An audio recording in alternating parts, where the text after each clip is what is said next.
This is a community analysis of the town of Park City, Utah. Park City is located about 30 miles or about a 45-minute drive from Salt Lake City, Utah. It is up in the famous Wasatch Mountain Range at an elevation of about 7,000 feet.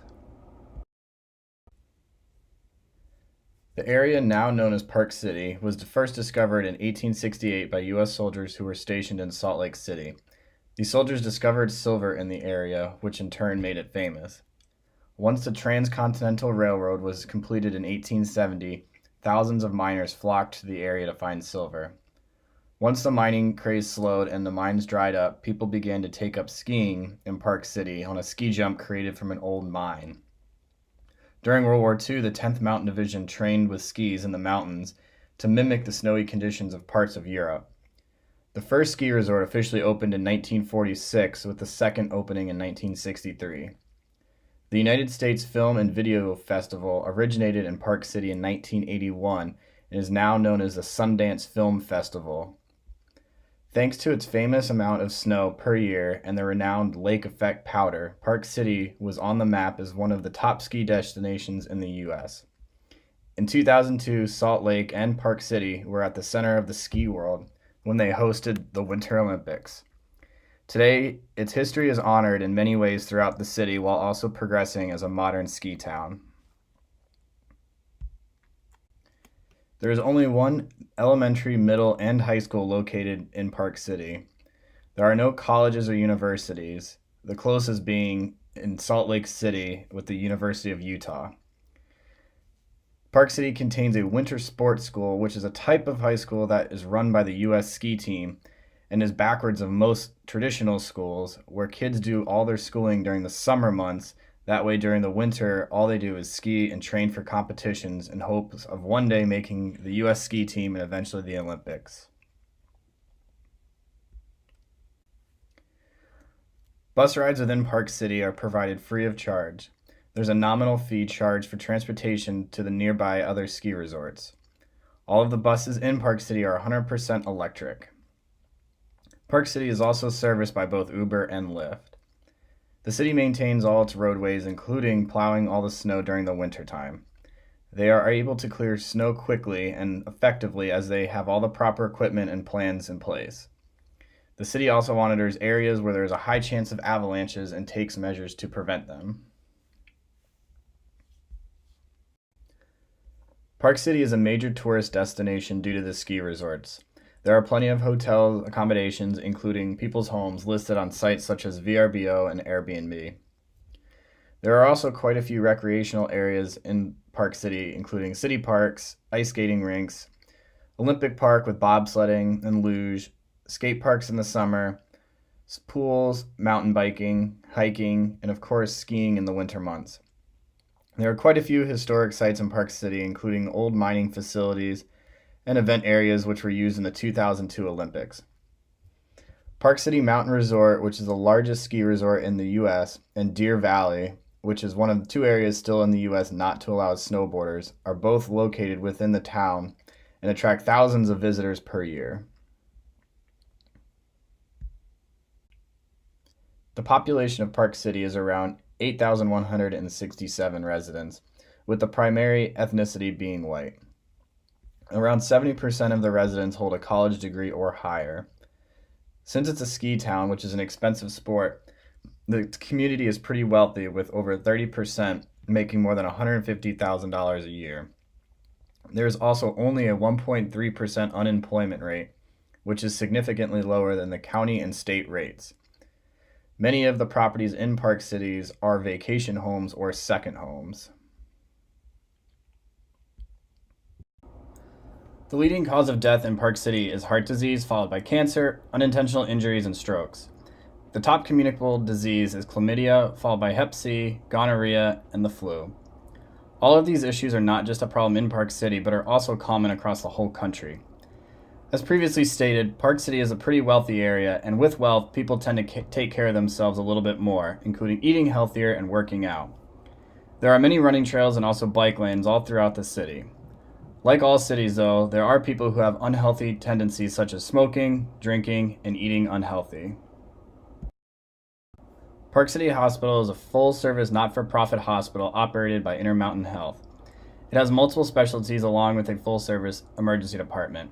It provides hospital care as well as post-discharge information and assistance, as long as rehab programs. The University of Utah Health Center is operated by the university and allows medical students hands-on training. Snow Creek Medical Center and Wasatch Pediatric provide primary care options for the residents of Park City. There are many walk-in clinics throughout Park City which provide basic care for things such as simple injuries, common cold symptoms, and altitude sickness. An issue Park City has is there are no long-term assisted living options for the elderly. They would have to go to nearby towns for this type of care. 3 objectives from the Healthy People 2020 which apply to this particular community are 1. Improving cardiovascular health and quality of life through prevention, detection, and treatment of risk factors for heart attack and stroke. Early identification and treatment of heart attacks and strokes, and prevention of repeat events. Being the leading cause of death in Park City along with the rest of the country, it is important to educate the public about the modifiable risk factors which can be reduced in order to reduce heart disease and stroke. 2. Improve the health, function, and quality of life of older adults. Seeing as there are no assisted living facilities located within the city, it is even more important to keep the older population healthy so that they do not require assistance as they get older. And 3rd, to reduce the number of new cancer cases as well as illness, disability, and death caused by cancer. This is the 2nd leading cause of death in Park City and it is important to educate the public about the disease. There is a centrally located police department in Park City which is responsible for maintaining the peace.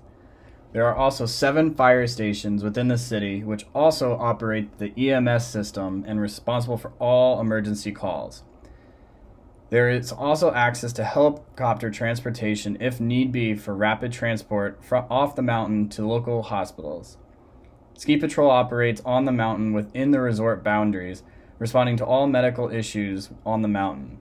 They also provide avalanche control and prevention. Even with adequate snowplow operators and equipment, sometimes the snow can be too much to keep up with, and keeping the roadways clear of snow can be impossible. In these cases, it makes it difficult, if not impossible, for emergency personnel to reach people in some places. This is something that could be a huge barrier to providing emergency care. Avalanche control is something that is assessed and monitored every day when there's snow on the ground. They do have strong plans in place to prevent avalanches, but even so, they happen in places which can put people in a risk of being trapped. While there is a strong presence of ski patrol to monitor and mitigate avalanches in ski resorts, there are people who will go outside the ski areas to either ski, snowboard, or snowmobile.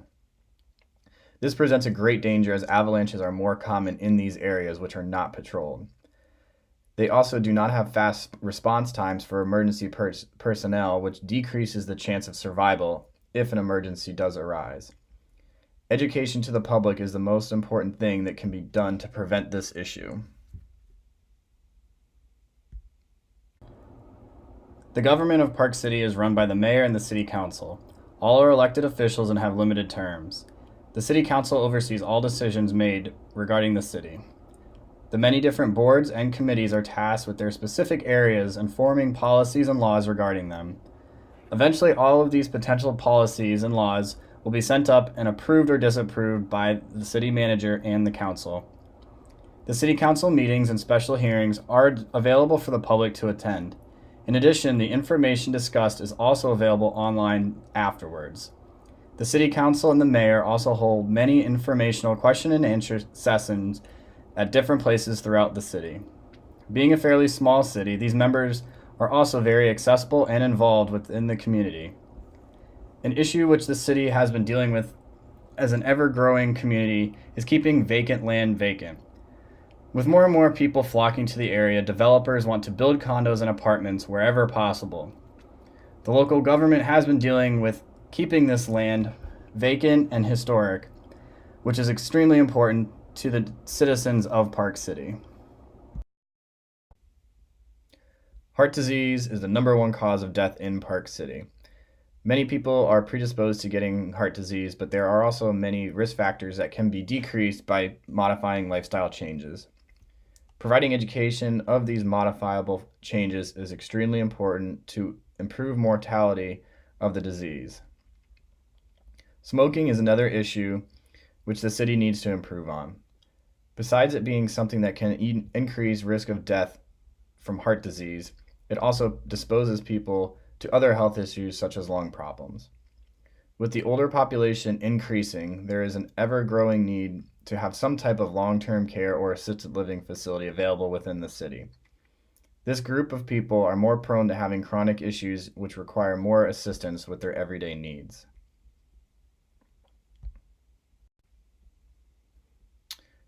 There is no shortage of walk-in clinics throughout the city, but there is a lack of affordable options. While all of the clinics accept health insurance, some of these people do not have health insurance and can be left with a hefty bill if utilizing the clinics. Providing a lower cost option is a necessity in all communities, especially Park City. While there is not a large homeless population in Park City, there is still a need to have shelters and meal services for this group of people. It cannot be expected for them to have to go many miles away to the next town to be able to find shelter and a meal. This is an especially important issue in the winter months when the temperature is below freezing for weeks on end. Only having one school at each level available greatly limits children's ability to attend a school of choice. Even with a small population as PC does, it is still important to have a few options available for children. These issues were prioritized the way they were based off of the risk of death or decreasing overall health. While having things such as more homeless shelters or more schools is important, it does not pose an immediate threat to life such as heart disease or smoking does.